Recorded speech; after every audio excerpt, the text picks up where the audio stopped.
So speaking of somebody that might know what the hell they were doing in 1992, is SummerSlam 92. And the reason we want to talk about this show also is that this was conveniently the last wrestling show that was in Wembley Stadium.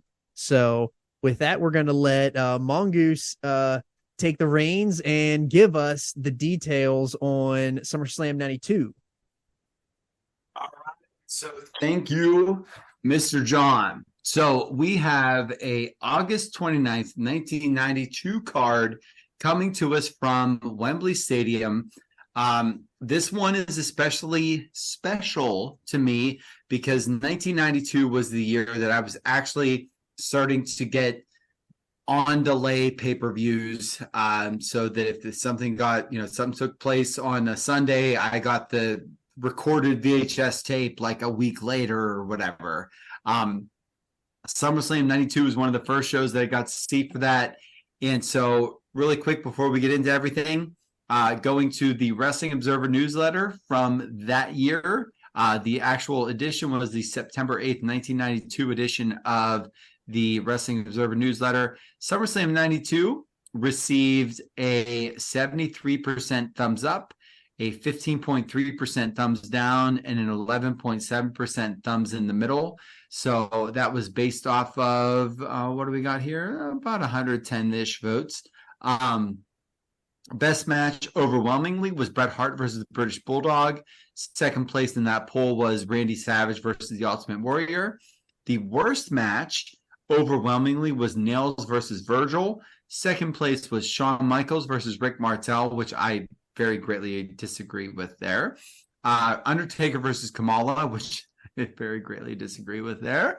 And then Crush versus the Repo Man. And then the final one getting votes for worst match was Natural Disasters versus the Beverly Brothers. And I'll tell you what, that's just people being too smarky in 1992 because this show was a lot of fun. So really quick, this 1992 SummerSlam show, 8/29, London, England, Wembley Stadium, had 80,355 fans paid, approximately $2.7 million in 1992 money. That's got to be a lot, right? That's got to be a lot. This would be the second largest crowd to attend a pro wrestling event, only trailing Hulk Hogan versus Andre the Giant in the Pontiac Silverdome in 1987. The gate figure would be around 7th place all-time, trailing Hulk Hogan in the Ultimate Warrior match in Toronto and 5 Tokyo Dome shows. So, John, what you got, brother?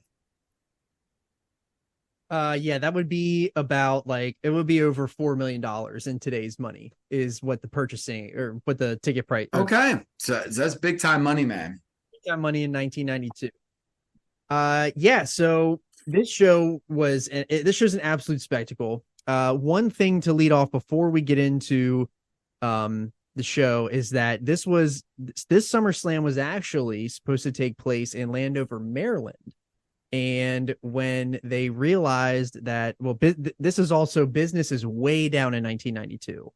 So that is also a thing to keep in mind that this is not peak WWE. Well, this is the first post Hulk Hogan SummerSlam. Right. Hulk had left in 92 after the Sid Justice match. And that Sid Justice WrestleMania match was the build towards Hulk's last match. So that's a really big thing with this. Yeah, they did a UK tour, and on that tour is when they realized that Vince decided we're going to take SummerSlam and we're going to bring it to Wembley. And that wasn't actually Vince's idea. That was brought to him by the two people in the office that were booking buildings, and they brought it to Vince, and they convinced Vince that it was a good idea. So that's how they got to Wembley.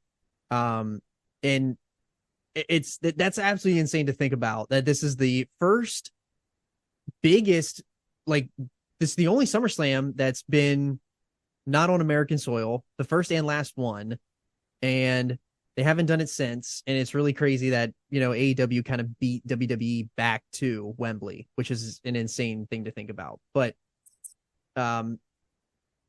leading into this show, first off, we start off hot with a great tag match.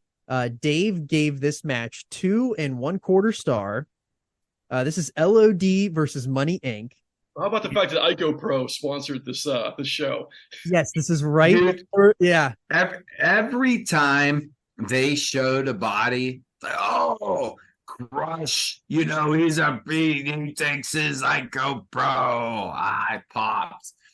Before we get into the beginning of the first match, can we talk about the people that they interviewed, like, to start the show, and especially the person, and especially the person that says that British Bulldog is going to win whether he wants to or not. I've got it written down on top, dude. Whether he wants to or not. What if he doesn't want to?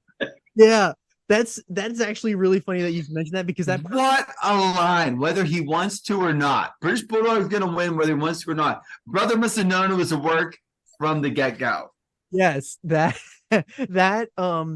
we'll talk about the British Bulldog at the end, but yeah, that person was actually ID'd on socials years later. Came out that was them. Really insane that line is absolutely incredible. I actually love that that's how they started the show, with meeting all of those people and giving their takes like out ahead of time. It was a great start to the show. And for the people that don't know, it was a taped show. Yes. The broadcast at the US was a taped version. If you didn't know, they actually cut a Tatanka versus Berserker match for pay-per-view, which I wish that I could cut Vince's head off for that, or at least punch him in the stomach. What are you doing? I want to see that match more than I wanted to see Bret versus Davey Boy. You have to buy a certain UK VHS version to get the full SummerSlam card, because they removed, I believe, 2 matches, and that was one of them. Well, Tatanka Berserker is what I wanted. What got removed? Tatanka versus Berserker. There was 2 more matches on that card. Dude, the Tatanka versus the Berserker was the match before Bret versus Davey Boy. And the fact that I don't have that is infuriating. It's infuriating. I hate it. And they also cut that Papa Shango match. But yeah, so the first match, if you're going to watch this on Peacock, that's the only version you can kind of get now, unless you want to dig deep into the archives and get that original VHS version, was LOD versus Money Inc. And there's some notes that I have here on Hawk, because it's very noticeable that dude didn't give a rat's ass about this match. He sucked. And so here we go. Hawk, he was anticipating his 3rd failed drug test. He also hated the Rocco gimmick, in the fact that Rocco was more over than the team itself. Yeah, well, better than a puppet. Put the belt on Rocco then. Yeah. He was hopped up on pills during the match, and he allegedly almost didn't make it out of the tunnel because they weren't sure he was going to make it down to the ring. You want some advice for All In? Bring Toru Yano in and put Rocco with him and put him over in All In. The fact that guy drove a motorcycle. Rocco returns to Wembley is what it should be billed as. The fact that he hopped up on pills and he drove a motorcycle to the ring is insanity. Well, it's not insanity in 1992, because all these guys have taken enough somas to kill a horse. But the crazy thing here is that I watched Paul Ellering actually throw his voice to a dummy that had a leather jacket on in the middle of a match that had the Road Warriors there against Ted DiBiase and Bray Wyatt's dad, who was also a tax collector, who yelled at the British people for not paying their taxes, which is really funny because, there's a whole, taxation representation thing. He could have made that joke. No, he just complained that they didn't pay their fair share to the royal family. How great are Jacques Rougeau and Mike Rotunda for making those stupid gimmicks work? Dude. Yes, it's fantastic. And here's another thing is that the fact that Vince kept talking about Bobby Heenan, why are you wearing that stupid crown the entire time? Every time they say it, dude, pop me. It was great. The first thing I popped at during that match was when Animal, I think, is on the outside, and you can see Hawk in the top of the ring, and Joey Morella just walking over there to check on him. And Yeah. I'm like, dude, this is not gonna be good. Yeah. It's really wild that they were. And here's what I loved was that they were checked out. I don't want to say loved. It's a little bit bittersweet, heartbreaking. They're checked out, right? They're done because their contracts are ending. Hawk's going to fail his drug test. They're going to be out. They're going to give the Road Warrior money to the Steiner brothers to start Royal Rumble 93, blah, blah, blah. But dude, they had a British fan that literally had on like Russell Athletic shoulder pads with shoot spikes out of them, just like taped down with duct tape, just screaming. Like they were so over, man. And that was what sucked, was that we had the most regular LOD Road Warriors, whatever match you ever want to say. And they were still so over. I wish that they decided this, and maybe that's what like powered Hawk to work through it. I don't know. Well, I was think because the people were so crazy. But I wish that they'd have turned it up a little bit, because it's not like DiBiase and Rotunda wouldn't have given them everything. They did give him everything. Yeah. You're right. Yeah. You want to talk about how good of friends Hawk and Animal are? How about the worst friend ever, Animal, just letting Hawk in there, getting killed? Hawk wrestled. Hawk wrestles 80% of that match. Animal's just standing on the outside. Like, you would think he'd be like, I know my buddy's completely fucked up out of his mind right now and is super unhappy, so I'm not going to let him work the majority of this match. Animal just leaves him in the ring to do everything. It was ridiculous. Well, the funny thing about Hawk is after the show, he didn't go back. So he retroactively had quit the company that night. He didn't go back on the plane with the rest of the roster. He stayed in London and allegedly partied with Hell's Angels of London and just stayed there. And we didn't see LOD again until 1996 on Nitro. That's what I'd have done. That's a long party.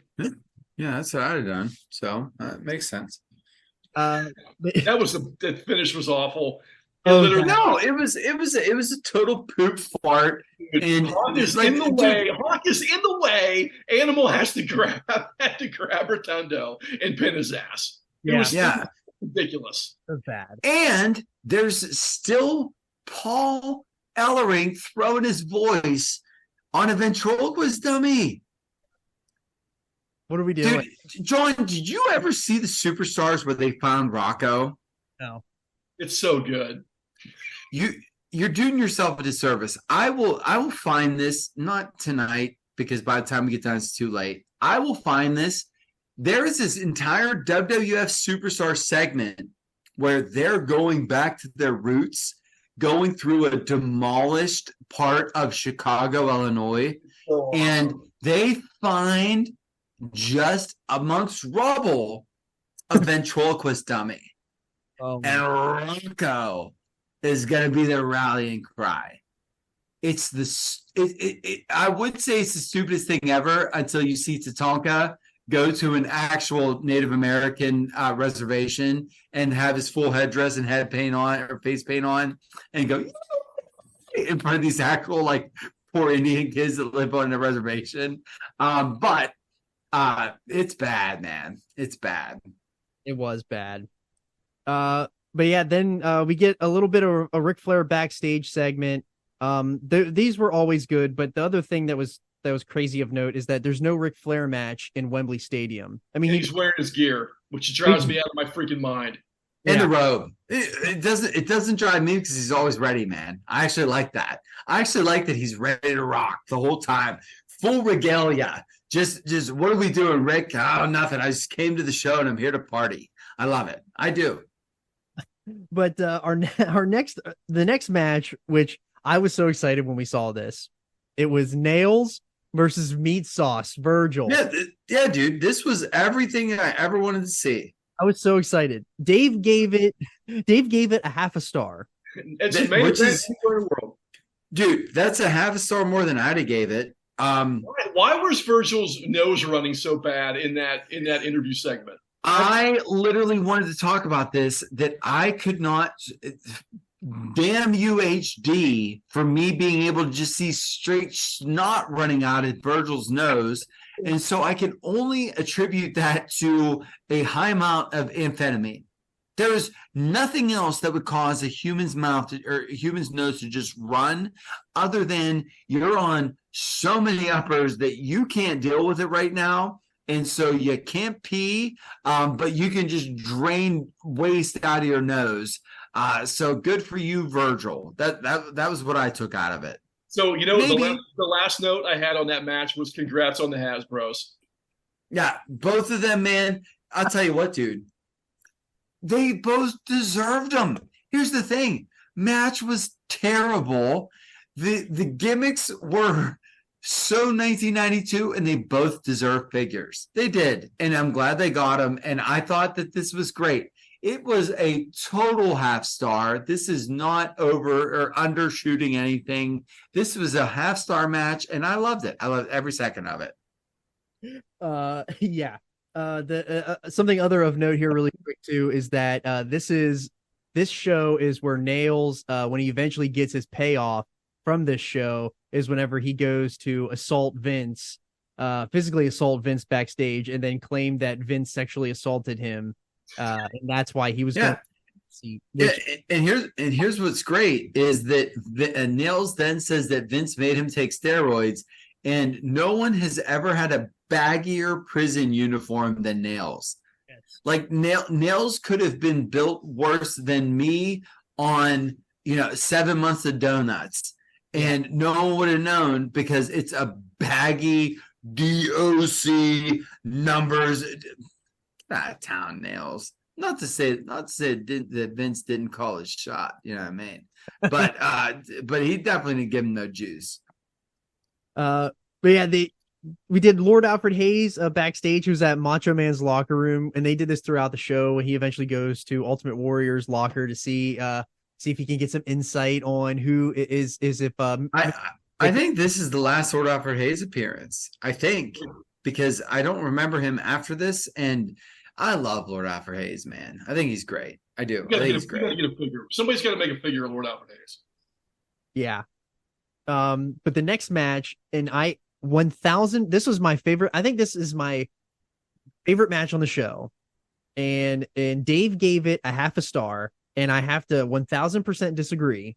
That's Dave being pretentious in 1992, because this is not a half star of work. I think that this is a half star because of all the rigmarole afterwards. I think he's grading the segment. Yeah, because this match was great, and I'm not saying 4-star great, but this was very entertaining, man. Yes. Shawn Michaels versus Rick Martell. And there is the stip that they cannot hit each other in the face, and they are vying for Sherry. Sherry is, kind of leaning towards going with being enticed by the hot model Rick Martell, or does she want to stay with the boy toy Shawn Michaels? She fake faints multiple times, which I loved. But everything that happened, they give her CPR in the middle of the match, which I absolutely died for.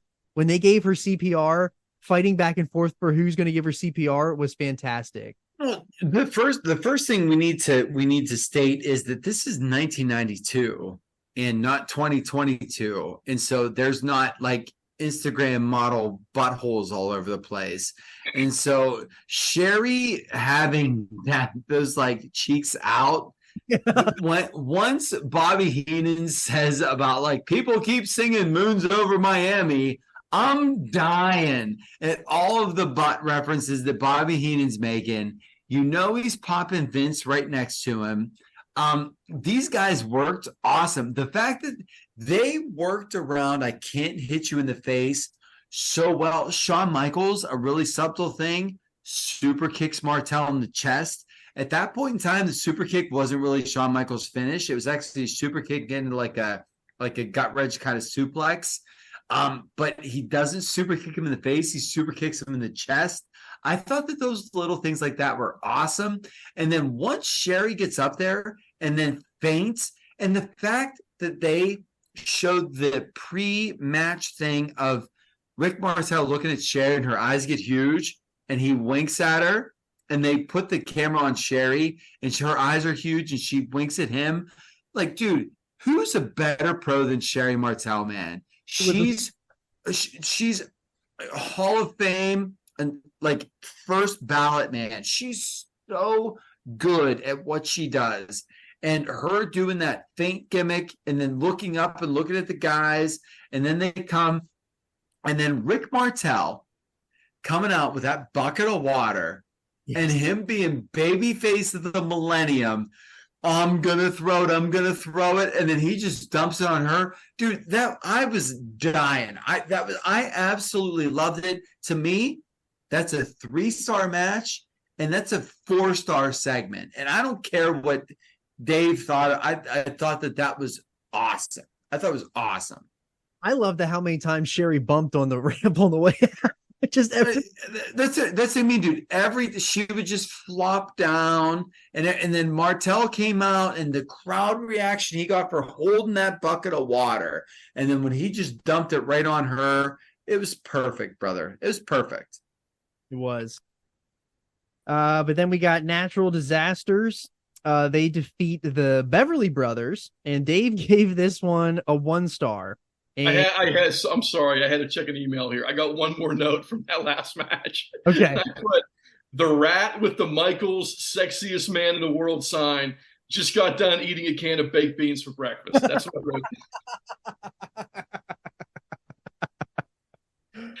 I wrote. Dude, it was that I loved that entire segment, man. I loved it. I loved it. Loved every second of it. That was my favorite of the whole show. It was so good. So this Natural Disasters match, here's what I have to say. First off, I might have brought this up in the pod before, but I need to bring it up now.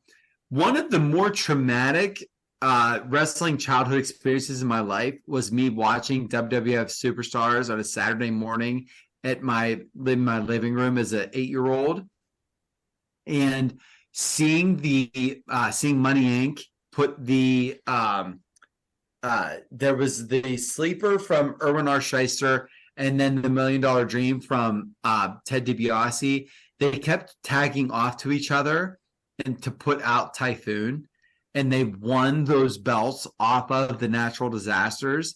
And like, to see this show when I saw like, oh my gosh, I see these seeds being sown, it was really traumatic for me because the Natural Disasters are so good. And brother, as over as I thought the LOD was with this crowd, the hot tag for Earthquake, dude, this place went insane. There were 80,000 Earthquake fans. I was gobsmacked at how insane they went for the Earthquake hot tag. And then when the Natural Disasters won that match, dude, they were more over than the LOD. As crazy as it's true. I don't know why people don't like the Natural Disasters more, because I think they're excellent. They were awesome, man. They were absolutely awesome. But yeah, we have this bushwhacker thing backstage. I know that we saw the bushwhacker Luke a couple weeks ago down at Hollywood. We saw a lot of him that night. Saw a lot of him. Saw his bare ass cheeks hanging out. But how about those hats that they're wearing, dude, with the bite mark, dude? We got to get those hats, man. I started fast. When it happened, I was like, I have no idea what I'm watching. I'm done. I'm skipping forward. That's your problem. I watched the whole thing. We think we know where we're going there, man. That was awesome. Excellent. Talking in a New Zealand accent, it was wonderful. It was excellent. There was no reason to have him on the show, and that's why I loved it. The next match was Crush defeating Repo Man. And what Dave gave a quarter star. You want to talk about something I wasn't ready for, okay? I remember 30 XXX-year-old me remembers Kamala Taker, Nails and Virgil, Money and LOD. Like, I knew those things were coming. I was not ready for Crush versus the Repo Man. And there's no mention of Demolition. No mention. This was the real mega powers explode. Crush. Yeah. These guys are literally former tag team champions, and it's just hashtag thanks for the memories. They didn't even give us a little nugget by saying these guys used to be best friends. No, they gave you literally nothing. And that goes into the Macho and Warrior thing. How hard would it have been when Macho goes to the top rope and they're saying this could be it, to say, like, don't forget the Warrior kicked out of 6 elbow drops on WrestleMania a year ago. Like, 1991, Macho gives the Warrior 6 or 7 flipping elbow drops, and the Warrior kicks. Not a mention, man. That's what it's like. You're erasing your own history. What are you doing? It was strange. But yeah, so we had Smash versus Crush here. One of them now is Canadian. One of them now is Hawaiian, and the other one is a car stealer. Cat burglar. Cool. Yeah, cat burglar. How awesome is Repo Man stalking around the ring and being like he's a Batman villain from the '60s? Awesome. That is actually really great. That was something, man. That's all I have to say is that was something. A quarter star is fair. And that doesn't mean I didn't love it, but a quarter star is fair. Yeah, it was quick. I think it was better than that. I think it was better than a quarter star. You think it was a half star? I'd probably give it a 3. What? I watched every second of that match because I love those guys. I love Crush and I love Darso, so I watch everything with them. Yeah. Well, Mongoose had mentioned this Warrior and Macho Man match, and this was one of the co-main events of the show. This is for the WWF title. It is a weird babyface versus babyface that they did. They typically don't do that in WWF at this time. But Dave gave it 4 stars. Dude, this is a 4-star. This match is awesome. This finish sucks, but this match is awesome. And I gotta say this. You want to know how good Macho Man is? The 2 best matches of the Warriors' career are both against Macho Man, and it ain't close. The only one close is Hogan versus Warrior, but oh, dude, that Mania 7 and then this match, these matches are great. They are great, and it's because of Macho, dude. Macho's the best. He's the best. Yeah. And that match was this good with a terrible finish. I tell you what, I was pissed when they got to that finish, and it was a damn count out, and they're like, like Ultimate Warrior wins, count out, but he doesn't retain the title. He doesn't get the title because he can't win. And it was like, what are we doing? Well, the idea there was that they then went to the Ultimate Maniacs, which were supposed to face Flair and Perfect Flair and Razor Ramon, not Flair and Perfect. Flair and Razor Ramon at Survivor Series. And then Warrior couldn't pass drug tests and held him up for money for this show and all that stuff. And so that was where we got Macho and Perfect versus Flair and Ramon. But like it was a really cheap way out. But dude, both Macho and Warrior did so good at selling, like, and I mean like 15 minutes in, like, I can't stand up anymore. Yeah. And it was comical pro wrestling selling, but it was still like, I was invested to be like, oh, these guys are so gassed.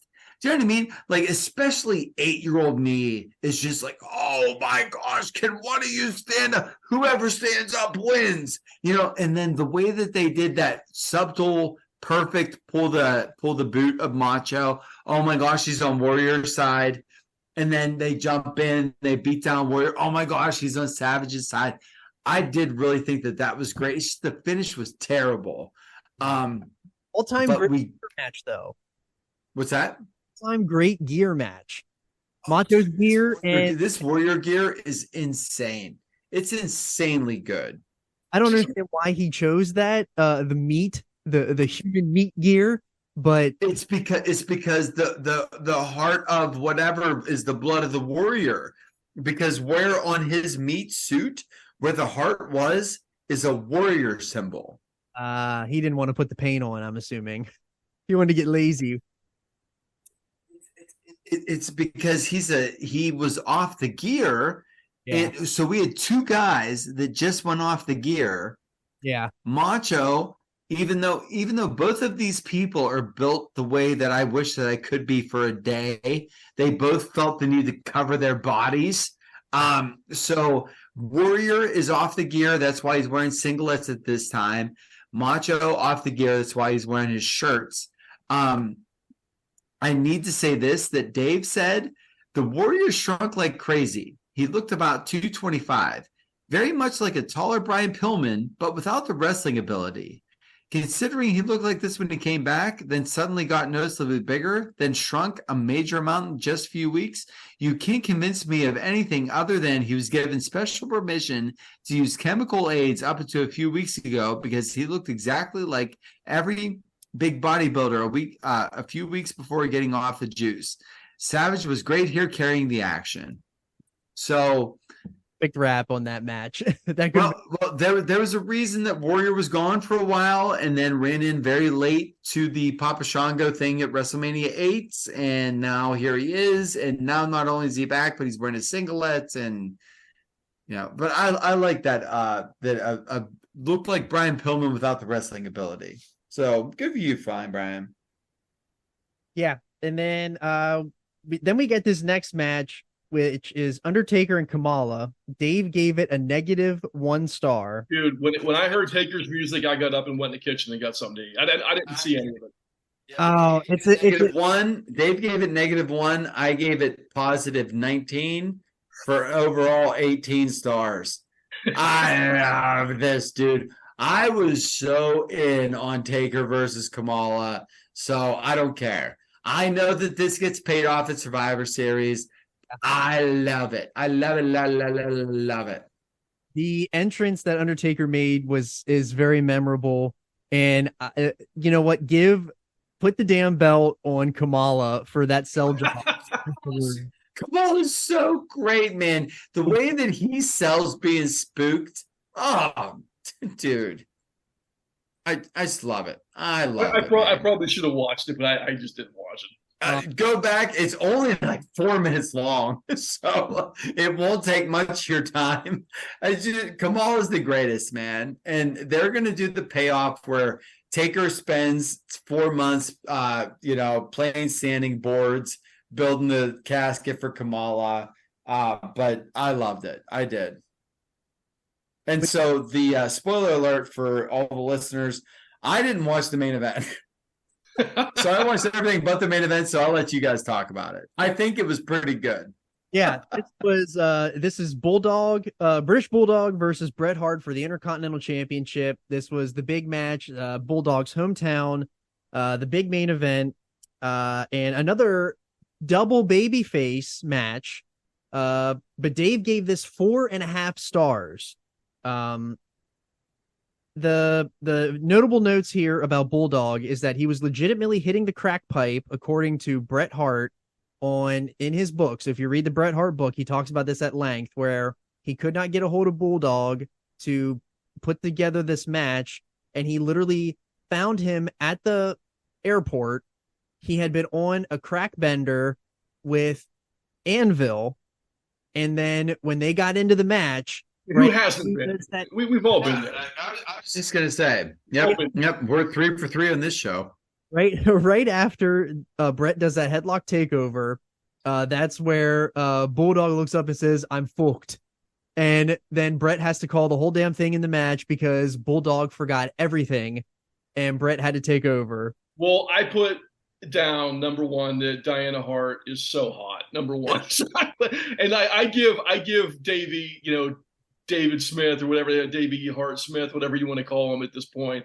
I give him a lot of shit, but boy, his mom is hot as hell, dude. So you got that going for you, Davey. You got that going for you. But don't put Diana on the mic ever again.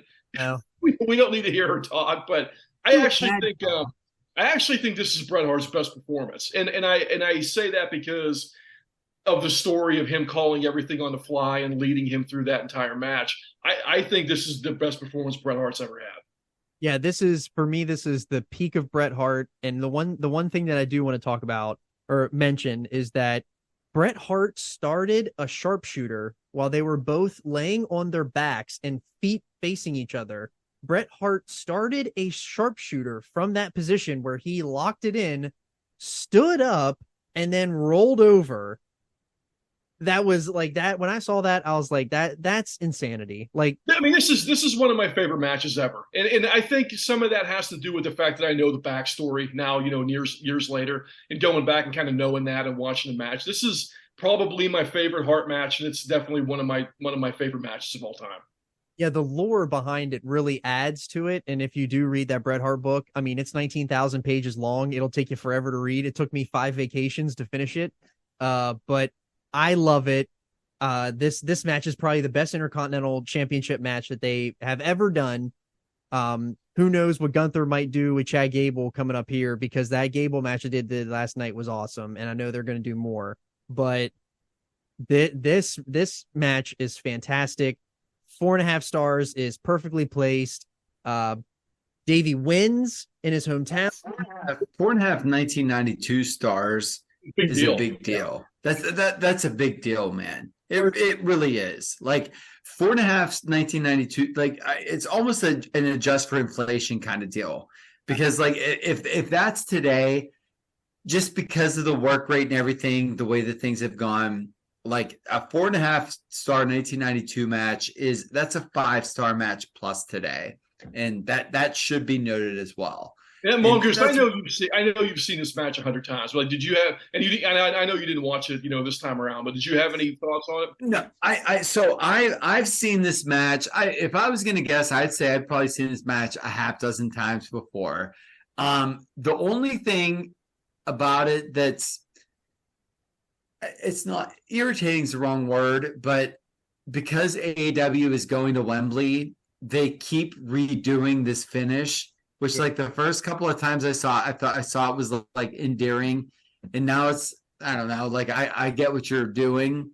The finish is great, and the reason the finish is great is because, and I actually said this to Mrs. Mongoose whenever I watched an AEW person do the show, this move on their show, is that finish, as underwhelming as it might be, is one of the best wrestling finishes there is. Because if I put my knees on your shoulders and grabbed your legs, you're not going to get up. So that's a legit pinning combination.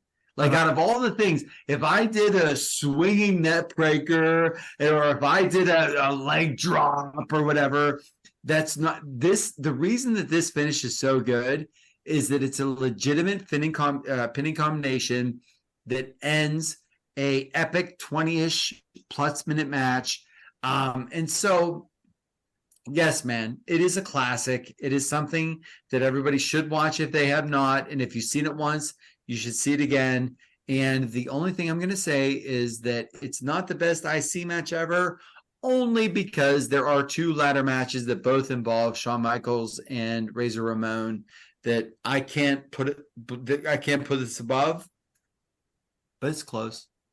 It's close. Yeah. I to put a bow on that match is that it's fantastic.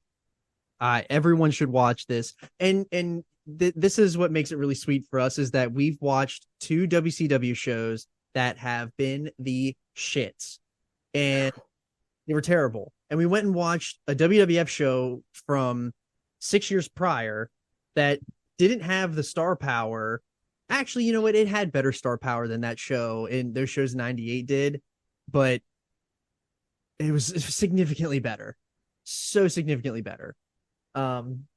This is an iconic show too. It really is. I mean, this and SummerSlam '98 and SummerSlam, or what's the one with the Rock and Triple H? Is that SummerSlam '98 with Austin and the Undertaker? Yeah. So this SummerSlam '98 and SummerSlam 2002, I think, are the ones. And then until then, you need to jump to Brock squashing John Cena. I think that's the next iconic SummerSlam you get. Hey, refresh my memory. Where was Hogan during this show? He's out. He's gone. What do you mean? And so he was going to be done because this is where the S was going to hit the fan with the steroid trial. Okay, gotcha. Okay. And the writing was on the wall at WrestleMania 8. And that's why his retirement match was going to be against Sid Vicious. And so that's why all that stuff alluding to him being done was he was getting older and Vince wanted him to be done. But that was looming. And then they brought him back for the 93 run, and then he was out. But while that was going on, that was why he also started to shrink. So yes, that's steroid trial stuff is starting to ramp up here too. That makes sense. Okay. Yeah. But with that said, we encourage everybody to watch even though we buried the company. We're not burying the show. We want everyone to watch All In this weekend.